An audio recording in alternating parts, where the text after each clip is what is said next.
Hello guys, welcome to our channel that is Decode Biology. So today we are going to read NCERT for the three concept, that is difference between the plant and animal cell, cell wall and cell membrane. ये जो तीनों concept है उसका detail में videos हम लोगों ने already बनाया हुआ है, तो आप लोग उसको भी देख सकते हो। उसका लिंक आपको description box as well as I button में मिल जाएगा। अभी ये जो पर्टिकुलर वीडियो है इसमें हम रीडिंग करेंगे। रीडिंग के साथ साथ हम लोग कुछ सेंटेंस को अंडरलाइन करेंगे, ऐसे सेंटेंसेस जहाँ से आपका नीट में क्वेश्चन बन सकता है। ठीक है, मैंने पार्ट 1 भी बनाया है इस पर्टिकुलर चैप्टर का, detail the prokaryotic cell structure. तो अगर वो आपको चाहिए तो उसका भी लिंक मैं आपको डिस्क्रिप्शन बॉक्स में दे दूँगी। So let's start. Eukaryotic cells. The eukaryotes include all the protist, plants and animals and fungi. क्या क्या है यूकैरियोटिक सेल में? प्रोटिस्ट आते हैं, अमीबा, डेजमाइड्स। प्लांट्स आते हैं, सारे के सारे प्लांट्स। एनिमल्स आते हैं, all animals and all fungi, yeast and all. ये सारे क्या है? यूकैरियोटिक सेल्स हैं। In eukaryotic cells there is an extensive compartmentalization of cytoplasm through the presence of membrane bound organelles. ये जो पर्टिकुलर सेंटेंस है वो बहुत इंपॉर्टेंट है। देखो, आपका जो यूकैरियोटिक सेल है, समझ लो ये आपका यूकैरियोटिक सेल है, इसके अंदर पूरा साइटोप्लाज्म है। तो साइटोप्लाज्म को हमने क्या किया है? कंपार्टमेंटलाइज किया है। कंपार्टमेंटलाइज का मतलब उसको हमने छोटे छोटे कंपार्टमेंट्स में डिवाइड किया है, छोटे छोटे पॉकेट्स में डिवाइड किया है। अब ये जो छोटे पॉकेट्स हैं उनको हम बोलते हैं मेम्ब्रेन बाउंड ऑर्गेनल्स। तो इसका मतलब न्यूक्लियस, माइटोकॉन्ड्रिया, गोल्जी apparatus, ये सारे क्या है? मेम्ब्रेन बाउंड ऑर्गेनल्स है। और इनके थ्रू हमने क्या किया है? जो साइटोप्लाज्म है यूकैरियोट्स का, उसको हमने कंपार्टमेंटलाइज मतलब छोटे छोटे उसके पॉकेट्स बनाए हैं। Eukaryotic cells possess an organized nucleus with a nuclear envelope. In addition, eukaryotic cells have a variety of complex locomotory and cytoskeletal structure. Eukaryotic cell में क्या होता है? ये जो मेम्ब्रेन बाउंड ऑर्गेनल्स हो गए, लेकिन उसके साथ साथ इनमें complex locomotory and cytoskeletal structure होता है। जैसे कि फ्लैजिला कॉम्प्लेक्स होता है ना, उसका स्ट्रक्चर फ्लैजिला का, उसका स्ट्रक्चर हम आगे देखेंगे। फ्लैजिला का जो स्ट्रक्चर है वो नॉर्मल प्रोकैरियोटिक सेल से क्या होता है? अलग होता है। ये थोड़ा सा कॉम्प्लेक्स होता है फ्लैजिला। साइटोस्केलेटन का मतलब होता है सेल के अंदर एक नेटवर्क है फाइबर्स का, और जो क्या करता है? सेल के शेप को या सेल को सपोर्ट देने का काम करता है। That is we call cytoskeletal structures. तो ये क्या है? इसमें कॉम्प्लेक्स होते हैं ये। ठीक है, next one, there genetic material is organised into chromosomes. Eukaryote का जो जेनेटिक मटेरियल है वो ये प्रॉपर क्रोमोसोम्स में क्या होता है? अरेंज्ड होता है।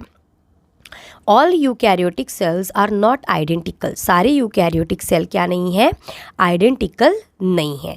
जैसे कि यहाँ पर एग्जाम्पल दिया है प्लांट एंड एनिमल सेल्स, दोनों यूकैरियोटिक सेल है, बट उनके अंदर आपको क्या मिलेंगे? डिफरेंसेस दिखाई देंगे।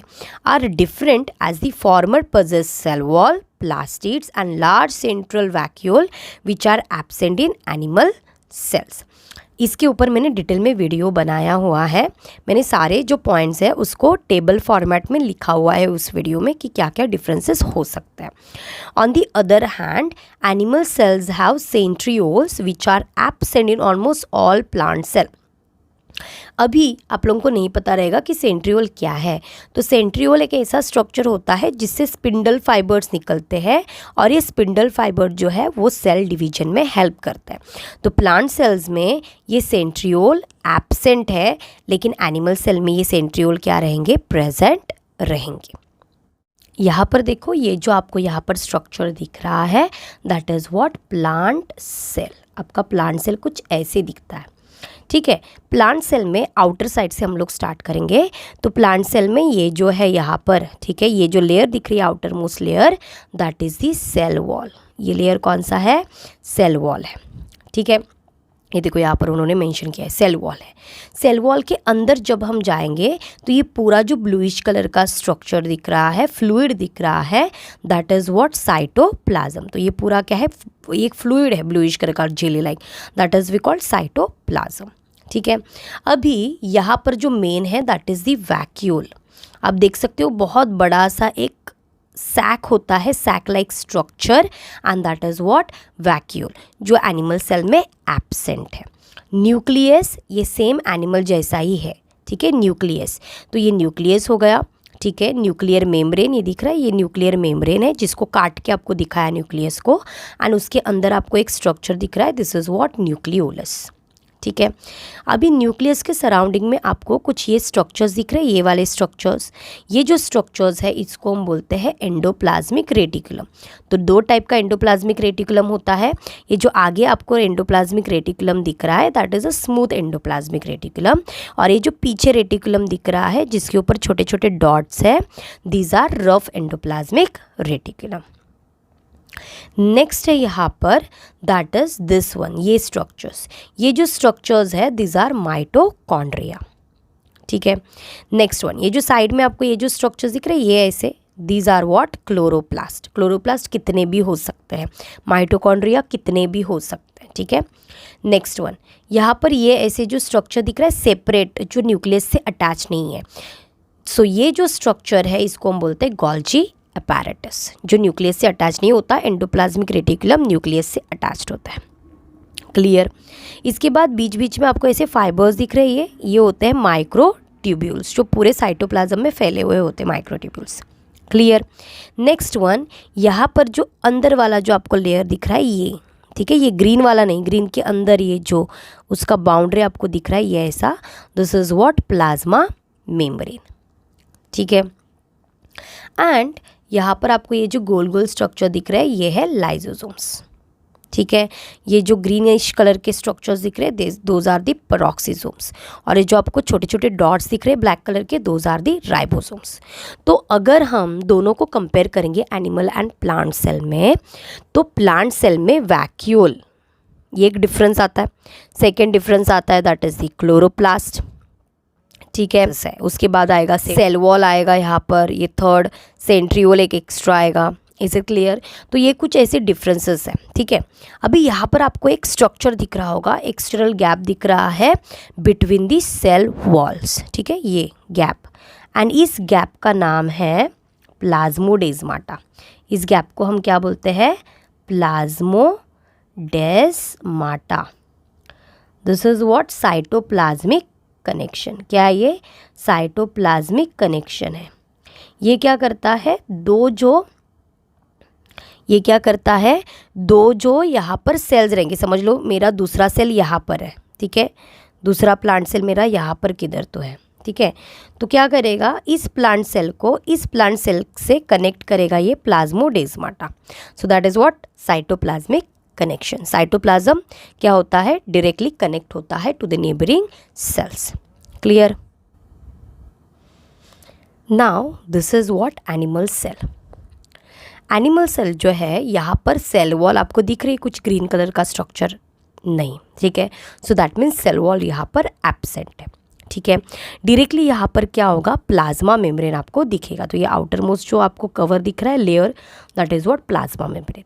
उसके अंदर ब्लूइश कलर का सेम यहाँ पर फ्लूइड दिख रहा है, that is the cytoplasm.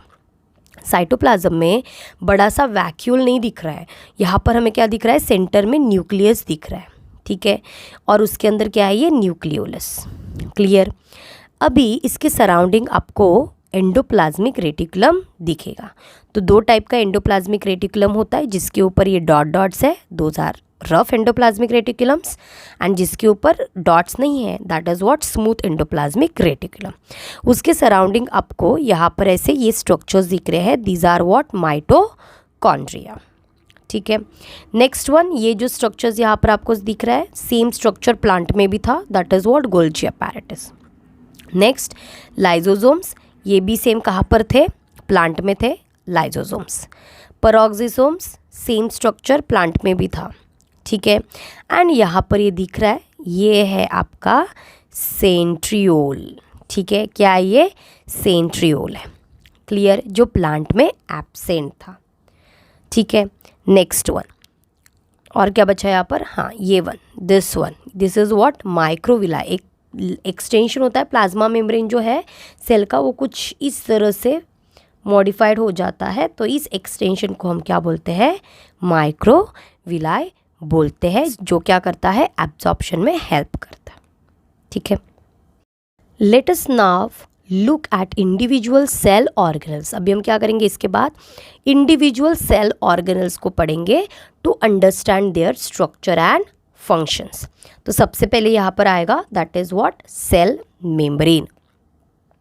Cell membrane जो है, देखो यहाँ पर, the detailed structure of the membrane was studied only after the advent of the electron microscope in the 1950s। Electron microscope क्या होता है, जहाँ पर इलेक्ट्रॉन का स्ट्रीम यूज़ किया जाता है, और इस स्ट्रीम की वजह से आप सेल में छोटी छोटी चीज़ें भी क्या कर सकते हो, अच्छे से ऑब्जर्व कर सकते हो। ये कंप्यूटराइज्ड क्या है, माइक्रोस्कोप है, ये नॉर्मल लैब माइक्रोस्कोप नहीं है। Is it clear? 1950s में इसका क्या हुआ था, एडवेंट हुआ था ये। Meanwhile chemical studies on the cell membrane, जब ये नहीं था, एडवेंट नहीं हुआ था इलेक्ट्रॉन माइक्रोस्कोप, उस टाइम केमिकल स्टडीज़ किए गए थे सेल मेम्ब्रेन के, specially in human red blood cells. किसके ऊपर, रेड ब्लड सेल्स के ऊपर केमिकल स्टडीज़ का मतलब क्या है कि उसका केमिकल कंपोजिशन फाइंड आउट किया गया कि मेम्ब्रेन में क्या कौन कौन से बायोमोलिक्यूल्स प्रेजेंट है। अगर उसको केमिकल कुछ टेस्टिंग से हम कर रहे हैं, आइडेंटिफाई कर रहे हैं, so that is we called chemical studies. Enable the scientist to deduce the possible structure of the plasma membrane. And इसी टाइम 3 टाइप के मॉडल्स आए थे, sandwich trilamellar model, next one आता है that is the unit model, and last वाला जो है that is a fluid mosaic models. ठीक है, this study show that the cell membrane is mainly composed of lipids and protein. तो आपका membrane किससे बना हुआ है, लिपिड एंड प्रोटीन से बना हुआ है। The major lipids are phospholipid. कौन से लिपिड्स होते हैं, फॉस्फोलिपिड्स होते हैं, ऐसे लिपिड्स जिसके पास फॉस्फेट ग्रुप अटैच्ड होता है, फॉस्फोलिपिड्स। इसको भी मैंने डिटेल में सेल मेम्ब्रेन वाले वीडियो में उसको एक्सप्लेन किया कि फॉस्फोलिपिड्स एग्जैक्टली किस टाइप के मॉलिक्यूल्स हैं। ठीक है, that are arranged in bilayer. कैसे अरेंज्ड होते हैं ये, कुछ इस तरह से अरेंज होते हैं, इसको हम क्या बोलते हैं, बाइलेयर बोलते हैं। ये एक लेयर हो गया फॉस्फोलिपिड का, और एक उसका दूसरा लेयर होगा, तो ये ऐसे बाइलेयर में अरेंज होगा, और ये आपका बनेगा प्लाज्मा मेम्ब्रेन। इसमें बाकी भी कंपोनेंट हमें ऐड करने हैं। Also the lipids are arranged within the membrane with the polar head towards the outer side and the hydrophobic tails towards the inner part. ये हेड है, ये क्या है, फॉस्फोलिपिड का हेड, जो कहाँ पर प्रेजेंट है, वाटर जहाँ पर रहेगा उस डायरेक्शन में ये रहेगा। जैसे कि ये एक्सटीरियर है आपके सेल का, और ये इंटीरियर है, मतलब ये साइटोप्लाज्म है। तो साइटोप्लाज्म में भी वाटर होता है, एक्सटीरियर एनवायरनमेंट में भी वाटर होता है। तो जहाँ पर वाटर है वहाँ पर ये हेड्स क्या हो जाते हैं, मूव हो जाते हैं। ठीक है, तो हेड कैसे है, पोलार हेड्स। पोलार का मतलब जो वाटर लविंग होता है, तो पोलार हेड से ही। एंड ये मिडल वाला जो पार्ट है ऐसे फाइबर जैसा, दोज आर व्हाट, टेल्स। और टेल्स क्या है, tails are the hydrophobic tails होते हैं, मतलब जो पानी से डरते हैं, हाइड्रोफोबिया, वाटर से क्या होता है, डर जाता है, तो वो क्या होगा, वाटर से दूर भागेगा। तो इसलिए ये वाटर से दूर भागते हैं और सामने सामने एक दूसरे के सामने सामने आ जाते हैं। ठीक है, this ensures that the non polar tails of a saturated hydrocarbon is protected from the aqueous environment. ठीक है, अभी यहाँ पर आपको याद क्या रखना है, यहाँ पर आपको याद रखना है कि लिपिड का जो हेड है, फॉस्फोलिपिड का जो हेड है वो पोलर हेड है, जो हमेशा क्या होगा, टुवर्ड्स द वाटर मूव होगा, टुवर्ड्स दी आउटर साइड, मतलब जहाँ पर वाटर है वहाँ पर ये क्या होगा, मूव होगा। ठीक है, एंड नॉन पोलर टेल्स जो है ये क्या है, हाइड्रोफोबिक टेल्स है ये। ठीक है, एंड ये क्या होंगे, हमेशा एक्वियस एनवायरनमेंट से क्या होंगे, ये खुद को प्रोटेक्ट करेंगे। क्लियर है? अभी अगर ये सेल है तो सेल का हम छोटा सा सेक्शन देख रहे हैं ना, ये प्लाज्मा मेम्ब्रेन, तो इसका मतलब प्लाज्मा मेम्ब्रेन जो है वो पूरा सेल का आउटर बाउंड्री बनाता है। मतलब ही प्लाज्मा मेम्ब्रेन क्या कर रहा है, साइटोप्लाज्म को एक्सटीरियर एनवायरनमेंट से क्या कर रहा है, अलग रख रहा है। Is it clear? तो लिपिड जो है वो क्या करते हैं, साइटोप्लाज्म को एक्सटीरियर एनवायरनमेंट से मिक्सड अप नहीं होने देते। Clear? Next, in addition to phospholipids membrane also contain cholesterol. तो कोलेस्ट्रॉल भी क्या है, लिपिड का ही टाइप है। तो यहाँ पर बीच बीच में क्या रहेंगे, कोलेस्ट्रॉल प्रेजेंट रहेंगे कुछ इस तरह से, ठीक है। ये कोलेस्ट्रॉल मॉलिक्यूल्स है, तो इनका फंक्शन आता है फ्लूइडिटी, ठीक है। ये क्या करते हैं, प्लाज्मा मेम्ब्रेन का या सेल मेम्ब्रेन का जो फ्लूइडिटी है उसको मेंटेन करते हैं, ठीक है। Next, later biochemical investigation clearly revealed that the cell membrane also possess proteins and carbohydrate। जब उन्होंने और केमिकल स्टडीज़ किया तब उनको पता चला कि लिपिड के साथ साथ आपके प्लाज्मा मेम्ब्रेन में क्या प्रेजेंट है, प्रोटीन्स भी है एंड कार्बोहाइड्रेट्स भी है। The ratio of protein and lipid varies considerably in different cell types. तो अलग अलग सेल में प्रोटीन एंड लिपिड का जो रेशियो रहेगा वो अलग अलग रहेगा। अभी यहाँ पर उन्होंने दिया है in human beings the membrane of the erythrocyte, erythrocyte मतलब आरबीसी, इसके ऊपर केमिकल स्टडीज़ हुए थे, राइट। तो आरबीसीज जो है उनमें अराउंड 52% प्रोटीन एंड 40% क्या होते हैं, लिपिड्स होते हैं। तो ये इम्पॉर्टेंट लाइन बन जाता है, ठीक है। और बाकी का बच्चा 7% वो क्या रहेंगे, कार्बोहाइड्रेट्स रहेंगे, ठीक है। Next, depending on the ease of extraction, extraction का मतलब होता है कि उसको रिमूव करना। अगर आप एक्सट्रैक्शन का मतलब क्या है, रिमूव करना, अगर आप इजीली उसको रिमूव कर रहे हो, ठीक है। सो यहाँ पर उसके बेसिस पे, that is what, depending on the ease of extraction membrane proteins can be classified as integral and peripheral protein, ठीक है। सो पेरिफेरल प्रोटीन इसको आप इजीली रिमूव कर सकते हो from the plasma membrane. And interior protein का मतलब ऐसे प्रोटीन जो प्लाज्मा मेम्ब्रेन के बहुत अंदर है जिनको आप इजीली एक्सट्रैक्ट नहीं कर पाओगे, ठीक है। तो peripheral proteins lie on the surface of plasma membrane while the integral proteins are partially और totally buried in the membrane. Clear. अभी एग्जैक्ट मॉडल देख लेते हैं। इस मॉडल का नाम है फ्लूइड मोज़ाइक मॉडल, ठीक है। इससे पहले भी मॉडल्स आए थे, लेकिन ये जो मॉडल है वो इलेक्ट्रॉन माइक्रोस्कोप के इन्वेंट के बाद आया है, ठीक है। जब इलेक्ट्रॉन माइक्रोस्कोप बना उसके बाद प्लाज्मा मेम्ब्रेन को स्टडी करने के बाद ये स्ट्रक्चर दिया गया है बाय सिंगर एंड निकोलसन ने, ठीक है। तो इस पर्टिकुलर फ्लूइड मोज़ाइक मॉडल में आपको दिखेगा कि ये जो ब्लूइश कलर के जो स्ट्रक्चर्स है यहाँ पर, ठीक है, ये जो ब्लूइश कलर के स्ट्रक्चर्स है यहाँ पर और ये ब्लैक कलर के टेल्स है, तो ये क्या है आपका फॉस्फोलिपिड है। देखो ये किस तरह से पूरे प्लाज्मा मेम्ब्रेन में अरेंज्ड है, ठीक है। कैसे देखो ये अरेंज्ड है, ठीक है। नेक्स्ट, इसके अंदर आपको दिख रहे हैं ये वाले इंटीग्रल प्रोटीन जो एकदम अंदर धसे हुए हैं प्लाज्मा मेम्ब्रेन के अंदर, दोज आर इंटीग्रल प्रोटीन्स। इसके साथ साथ आपको कुछ आउटर साइड में प्रोटीन्स दिख रहे होंगे, ये ऐसे यहाँ पर, ये ऐसे यहाँ पर, so those are what, peripheral proteins, ठीक है। इनके ऊपर, इस प्रोटीन के ऊपर देखो यहाँ पर आपको येलो कलर का चेन दिख रहा है, दीज आर व्हाट, कार्बोहाइड्रेट्स। तो इनको हम नॉर्मली बोलते हैं दैट इज़ व्हाट, ग्लाइकोप्रोटीन्स। क्या बोलते हैं इनको हम, ग्लाइकोप्रोटीन्स बोलते हैं। ऐसे प्रोटीन जिसके ऊपर क्या है, कार्बोहाइड्रेट अटैच्ड है, ग्लाइकोप्रोटीन्स, ठीक है। इसके साथ साथ ये जो आपको दिख रहा है यहाँ पर, ये पेरिफेरल प्रोटीन है, ठीक है। एंड इसके ऊपर देखो फिर से यहाँ पर क्या है, ग्लाइकोप्रोटीन्स अरेंज्ड है, ठीक है। मतलब ये शुगर का मतलब होता है कार्बोहाइड्रेट। और देखो यहाँ पर आपको जो येलो कलर का स्ट्रक्चर दिख रहा है ऐसे, those are what, cholesterol molecules, ठीक है। An improved model of structure of cell membrane was proposed by Singer and Nicolson in 1972। तो ये आपका इम्पॉर्टेंट सेंटेंस है। Widely accepted as fluid mosaic model, according to this the quasi fluid nature of lipid, quasi fluid का मतलब होता है semi fluid, jelly like, ठीक है। Quasi fluid nature of lipid enables lateral movement of protein with in the overall bilayer. ये आपका second exam important sentence है, ठीक है।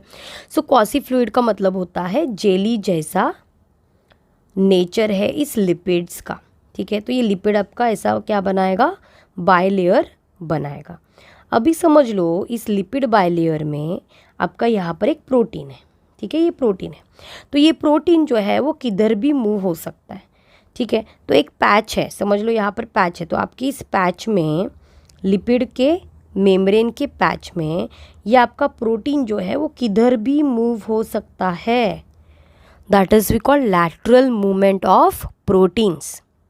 मतलब आपको, अगर आपने इस प्रोटीन को समझ लो स्टेन कर दिया, कलर कर दिया किसी कलर से, ठीक है, इसको आपने कलर कर दिया किसी कलर से, स्टेन कर दिया, तो स्टेनिंग के बाद आप अगर देखोगे इस पर्टिकुलर प्रोटीन का पोजीशन, ठीक है, तो ये आपको दिख रहा है यहाँ पर, लेकिन कुछ टाइम के बाद, ठीक है, 2-3 आवर्स के बाद ये प्रोटीन आपको यहाँ पर नहीं दिखेगा, वो सेल के किसी दूसरे साइड पे आपको दिखेगा। मतलब क्या है, आपका प्रोटीन जो है वो मूव हो रहा है within the lipid.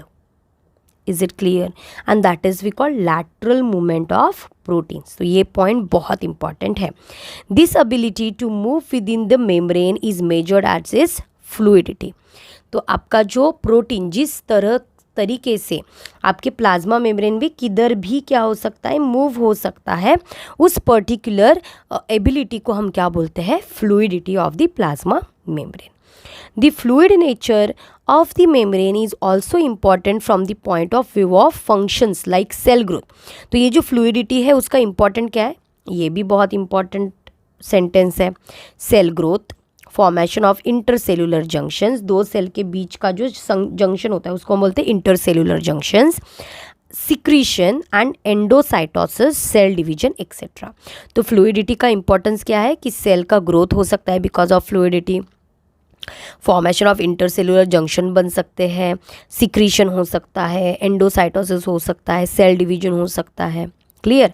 On the most important functions of the plasma membrane is the transport of molecule across it. मतलब क्या होगा, फ्लूइडिटी से क्या होगा, कोई भी मॉलिक्यूल जो है वो सेल के अंदर आएगा या सेल के अंदर का मॉलिक्यूल सेल से बाहर चला जाएगा। That is we call transport of molecules.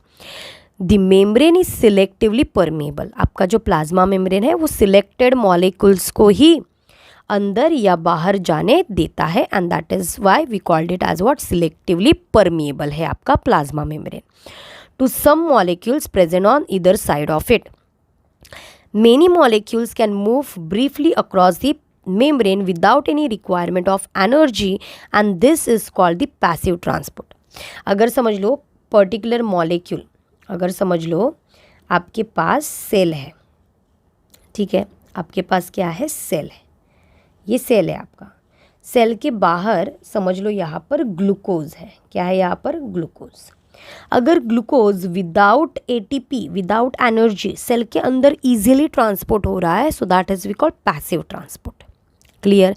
Passive का मतलब विदाउट रिक्वायरमेंट ऑफ एनर्जी, ठीक है। तो ये वाला पॉइंट याद रखना, पैसिव का मतलब क्या है, without any requirement of energy. Neutral solute may move, neutral solute may move across the membrane by the process of simple diffusion along the concentration gradient. concentration gradient मतलब समझ लो, अगर कोई न्यूट्रल सोल्यूट है, ठीक है, तो उसका कॉन्सेंट्रेशन बाहर ज़्यादा है और सेल के अंदर कम है, तो ये इजीली क्या होगा, अलोंग द कॉन्सेंट्रेशन ग्रेडियंट, मतलब हायर टू लोअर, ठीक है, ऐसे ये क्या होगा, ट्रांसपोर्ट हो जाता है। वाटर में also move across this membrane from higher to lower concentration. Movement of water by diffusion is called osmosis. अगर वाटर यहाँ पर मूव होगा तो उस प्रोसेस को हम ट्रांसपोर्टेशन नहीं बोलते, उस प्रोसेस को हम लोग क्या बोलेंगे, ऑस्मोसिस बोलेंगे, ठीक है। तो ये बात ध्यान में रखना। बाकी के सारे मॉलिक्यूल्स के ट्रांसपोर्टेशन को हम लोग नॉर्मली बोलते हैं डिफ्यूजन, लेकिन अगर वाटर का डिफ्यूजन होता है तब हम उसको बोलते हैं ऑस्मोसिस, ठीक है। As the polar molecules can not pass through the non polar lipid membrane, they require a carrier protein of the membrane to facilitate their transport across the membrane. देखो वाटर मॉलिक्यूल क्या है, polar molecule है, ठीक है, and आपका lipid जो है, lipid bilayer है ना, ये पूरा देखो मैक्सिमम पार्ट, आउटर तो हेड है लेकिन मिडल वाला पूरा पार्ट किससे बना है, फैटी एसिड से बना हुआ है। Is it clear? तो इसका मतलब ये क्या है, हाइड्रोफोबिक है ना, मतलब क्या रहेगा, नॉन पोलर मतलब हाइड्रोफोबिक। तो पोलर मॉलिक्यूल इसके थ्रू, समझ लो यहाँ पर पोलर मॉलिक्यूल है तो ये इसके अंदर कैसे ट्रांसपोर्ट होगा, ये तो यहाँ पर अटक जाएगा बिकॉज यहाँ पर क्या है, फैटी एसिड्स है। Is it clear? तो वाटर को समझ लो, एग्जाम्पल मैंने वाटर ले लिया, तो अगर वाटर को आपको इसके थ्रू ट्रांसपोर्ट करना है प्लाज्मा मेम्ब्रेन के थ्रू, तो ये इजीली ट्रांसपोर्ट नहीं होगा। तो उसके लिए आपको क्या चाहिए, कुछ प्रोटीन्स चाहिए। क्या चाहिए? कुछ प्रोटीन चाहिए यहाँ पर। Is it clear? एंड उस प्रोटीन के थ्रू आपका जो वाटर मॉलिक्यूल है वो क्या होगा, सेल के अंदर ट्रांसपोर्ट हो जाएगा। एंड ऐसे ट्रांसपोर्टेशन को हम बोलते हैं फैसिलिटेटेड डिफ्यूजन। क्या बोलते हैं इसको हम लोग? फैसिलिटेटेड डिफ्यूजन बोलते हैं। ठीक है। अ फ्यू आयंस और molecules are transported across the membrane against their concentration gradient. कुछ ऐसे मॉलिक्यूल्स होते हैं, समझ लो उनका बाहर का कॉन्सेंट्रेशन ज़्यादा है एंड अंदर बाहर उनका कॉन्सेंट्रेशन क्या है, कम है, और अंदर उनका कॉन्सेंट्रेशन ज़्यादा है। फिर भी आपका सेल क्या करता है, इनको अंदर ले लेता है। अब ये पॉसिबल कैसे है? ये तो अगेंस्ट कॉन्सेंट्रेशन ग्रेडियंट जा रहा है, that is lower to higher. ठीक है, ऐसा काम करना है, अगेंस्ट लॉ का काम करना है, तो आपको यहाँ पर ATP देना पड़ता है। Is it clear? तो देखो यहाँ पर अ few ions or molecules are transported across the membrane against their concentration gradient, that is from lower to the higher concentration, from lower to the higher concentration transport हो रहा है। such transport is an energy dependent process, मतलब इसको हमें क्या लगेगा, ATP देना पड़ेगा तभी ये ट्रांसपोर्ट होगा, अदरवाइज ये ट्रांसपोर्ट नहीं होगा। एंड उसको हम बोलते हैं एक्टिव ट्रांसपोर्ट। इसका एग्जांपल दिया है सोडियम पोटेशियम पंप। तो ये जो यहाँ पर ट्रांसपोर्ट दिया ना, पैसिव ट्रांसपोर्ट है, फैसिलिटेटेड ट्रांसपोर्ट है, एक्टिव ट्रांसपोर्ट है, तो इनका आपको डिफरेंस समझना ज़रूरी है। ठीक है, यहाँ से क्वेश्चंस बन सकते हैं। एक्टिव ट्रांसपोर्ट का देखो यहाँ पर उन्होंने एग्जाम्पल भी दिया है, तो ये भी आपको याद रखना है। ठीक है, जो है that is what, cell wall. ठीक है, cell wall as you may recall a non living rigid structure called the cell wall. ये नॉन लिविंग है मतलब ये डेड है, एंड रिजिड सा स्ट्रक्चर मतलब हार्ड स्ट्रक्चर है। Forms an outer covering for the plasma membrane. ये हमेशा प्लाज्मा मेम्ब्रेन के बाहर प्रेजेंट रहेगा, आउटर मोस्ट कवर बनाएगा प्लाज्मा मेम्ब्रेन का, ऑफ फंगाई एंड प्लांट्स। ठीक है, फंगाई का जो सेल वॉल है वो बनता है काइटिन से, ये बात ध्यान में रखो। प्लांट का सेल वॉल बनता है सेल्यूलोज से। ठीक है, cell wall not only gives shape to the cell and protect the cell from mechanical damage and infection, it also helps in cell to cell interaction and provides barrier to undesirable macromolecules। ये हो गया cell wall का function. क्या बोल रहे हैं कि cell wall जो है ये ओनली सेल को शेप देने का काम नहीं करता है, मतलब सेल को शेप देना, that is also the function of the cell wall. And ये क्या करता है, सेल को प्रोटेक्ट भी करता है फ्रॉम मैकेनिकल डैमेज, ठीक है, एंड इन्फेक्शन। ठीक है, लेकिन इसके साथ साथ ये क्या करता है, सेल का दूसरे सेल के साथ कनेक्शन करके देता है, तो that is what cell to cell interaction. Example है इसका प्लाज्मोडेस्माटा। ठीक है, and provides barrier to undesirable macromolecules. जो भी अनडिजायरेबल मैक्रो मॉलिक्यूल्स है उनको अंदर आने से ये क्या करेगा, आपका प्लाज्मा मेम्ब्रेन रोक देगा। Algae have cell wall made up of cellulose, galactans, mannins and minerals like calcium carbonate, while in other plants it consists of cellulose, hemicellulose, pectin and protein। ठीक है, तो ये बहुत इंपॉर्टेंट सा पॉइंट हो गया। एल्गे में क्या है, cellulose, galactans, mannans and minerals like calcium carbonate से बना हुआ सेल वॉल है। लेकिन जो नॉर्मल हमारे प्लांट्स हैं उनमें है cellulose, hemicellulose, pectin and proteins भी होते हैं सेल वॉल के अंदर। ठीक है, the cell wall of a young plant cell, the primary cell wall is capable of growth which gradually diminishes as the cell mature। ठीक है, and the secondary cell wall is formed on the inner, that is towards the membrane side of the cell।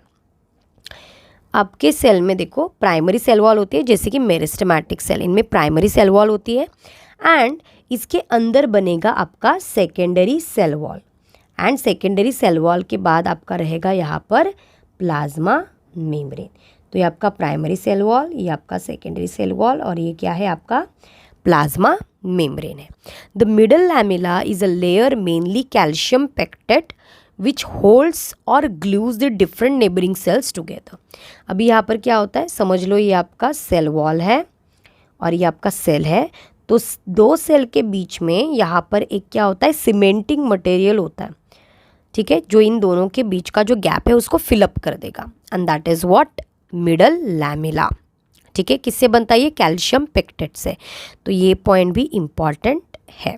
ठीक है, the cell wall and middle lamellae may be traversed by plasmodesmata which connect the cytoplasm of neighbouring cells. इसका मतलब क्या है कि ये जो आपका मिडल लैमेला है उसके बीच में बनेगा यहाँ पर प्लाज्मोडेस्माटा, कनेक्शन होगा।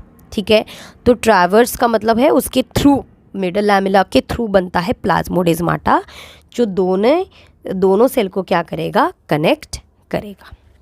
That's it for today. अगर आपको कोई भी डाउट हो, पर्टिकुलर सेंटेंस या उसका मीनिंग आपको नहीं समझा हो, तो प्लीज़ उसको कमेंट बॉक्स में कमेंट कर देना, मैं वहाँ पर आपको रिप्लाई करा दूंगी। अगर आपको जो भी मैं कॉन्सेप्ट पढ़ा रही हूँ उसका अगर आपको डीपीपी चाहिए या आपको पर्टिकुलर डाउट है, तो उसके लिए हम लोगों ने टेलीग्राम चैनल बनाया है डीकोड बायोलॉजी करके, तो आप उसको ज्वाइन कर सकते हो। So thank you. अगर आपको ये वीडियो बहुत ही अच्छा लगा तो please don't forget to like and subscribe to our YouTube channel. Thank you.